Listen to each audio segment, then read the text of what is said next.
In today's video, I'm going to teach you how to adjust the image duration for all images in CapCut. We'll keep this simple and clear. Image duration is just how long a photo stays on screen in your video. Setting it correctly helps your edit feel consistent, whether you're making a slideshow, a tutorial, or a video with beat-synced visuals. Start by opening CapCut. You can work in a new project or an existing one. Either way, the process is the same. Give the timeline a moment to load so your tools are responsive.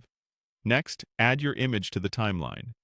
You can import it from your media library and drag it onto the track, or choose it from the import panel and insert it directly.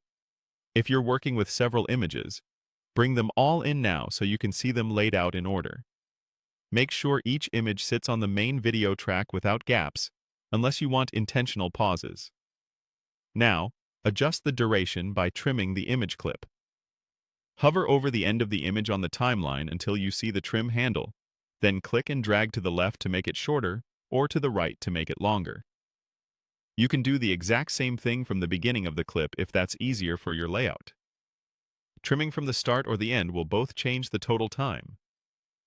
As you drag, watch the on-screen duration readout or the timeline ruler to hit an exact length, like 2.0 seconds or 3.5 seconds.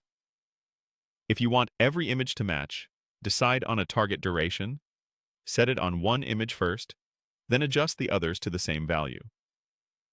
Zoom in on the timeline for finer control so your cursor movements are precise, and use the snapping guides to keep edits neat. Play back the sequence to confirm the pacing feels right. Consistent durations will create a clean, rhythmic flow. A few tips as you fine-tune. If you already placed transitions, remember that transitions sit between clips and can affect how long an image is visible. Adjust the clip length first, then tweak transitions if needed. If your images are overlapping on higher tracks, trim the active clip you're using in the final composition so you're changing what the viewer actually sees. And if your audio has beats or voice cues, align the image edges to those markers for a polished result. That's all there is to it. Open CapCut, add your image, and drag the start or end to set the exact duration. Repeat that same adjustment across your images to keep everything consistent and professional. Save your project, preview the result, and you're ready to export.